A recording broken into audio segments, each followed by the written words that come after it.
Nakarating na sa ilang malalayong mga probinsya ang mga PCOS machine at mga balota na gagamitin sa eleksyon 2013.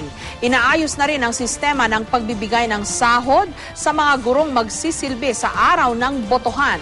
May report si Trisha Zafra.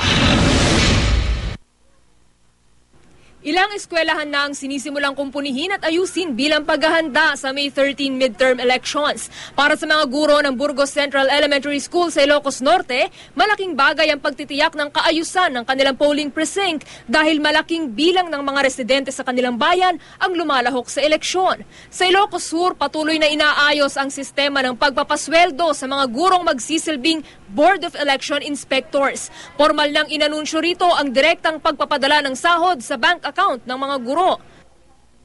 So nga kasla i-deputize na kami ton na mga laiti nato application forms iti pwede ito serve.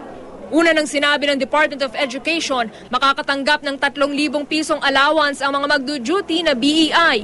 Bukod dito ang 500 piso na transportation allowance. May nakalanding insurance para sa kanila at libreng legal assistance. Mahigpit naman ang seguridad sa mga dumating na PCOS machine sa Cagayan de Oro. Bantay sarado ang mahigit 2,000 makina ng mga pulis at sundalo at maging ng NAMFREL. Dumating din ang mahigit 300 kahon ng mga gagamiting balota. Ang ilan sa mga ito, pati PCOS, sinimulang ipamahagi sa ibang mga bayan ng Misamis Oriental. Inaasahang makukumpleto naman bukas ang halos 500 ballot boxes para sa Zamboanga City. Pagtitiyak ng COMELEC officials sa lungsod, agad ididiretso ang mga balota sa kustodiya ng City Treasurer's Office na siyang may tungkuling pangalagaan ng mga ito hanggang sa idaos ang eleksyon. Trisha Zafra, GMA News.